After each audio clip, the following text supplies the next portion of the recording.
everyone's got a friend that's just too into hallucinogens, like they're really into them, and they like lecture you about it. They're like, come on, man, let's do shrooms together, man. It's going to change your life, man. It's going to change your life. Let's do what's going to change your life. And whenever they're telling me how much it's going to change my life, I always seem to be making up my futon for them at the time. Do you know what I mean? Like, sorry, change my life into your life. Well, I don't want your life. I don't want you in my life. True story, by the way. There was a real guy. I changed his sheets the next day and they were full of sand. We hadn't been to the beach. But they always say things like, we're going to hallucinate, it's going to change your life, it's going to open your mind, it's going to open your mind. This is what I've noticed, the more open your mind is, the more narrow your employment opportunities become. And also, who wants to open their mind? I don't want to open my mind. I've spent a lot of money on a lot of therapists over a lot of years locking that shit down. It's like some people say things like, well, I've got a great memory. I'd really call it a mind palace. Fuck that, I've got a mind jail. It is Alcatraz in there. You know, Tom Hanks is walking up and down. I know they're different movies. And I've got this mind jail. And I feel like if I was to take some sort of hallucinogen, it'd be like a power failure at the prison and all the doors would swing open and just be like, hi, we're back.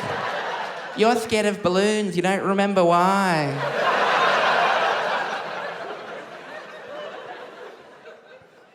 I think what it is, like, I can't just open myself up to those situations anymore. The idea, like, I used to be able to just be like, yeah, I'll do that, sure, whatever. I can't do that anymore. I think what it is I care too much about stuff. Not people. But like stuff, like shit. Like, I think if you were to make a graph, and why would you? But if you were to make a graph that on one side of the graph was how old you are and the bottom of the graph was how much you give a shit about things, I think there's a bit of a bell curve to this graph. And I think 29 into your early 30s is the peak of that bell curve. Like you're walking around just all the time just going, what the fuck am I going to do? Because you know when you're a little tiny baby, nothing matters. You're a baby. And you're a little bit older, into your early teen years, and people start saying things like, what are you going to do with your life? You're like, this seems early. And you're a little bit older, late teens, people really start pushing, like, what are you going to do? You're going to go to uni? How are you going to do it? What are you going to do? You're going to get a good what's going to happen? You're like, oh, I don't know, I'm young, I don't know, gap year, whatever. And you get a little early 20s, mid-20s, late 20s, people really start going, what are you going to do? What's going to happen? You're going to have some kids, is a lesbian involved? I don't understand the process.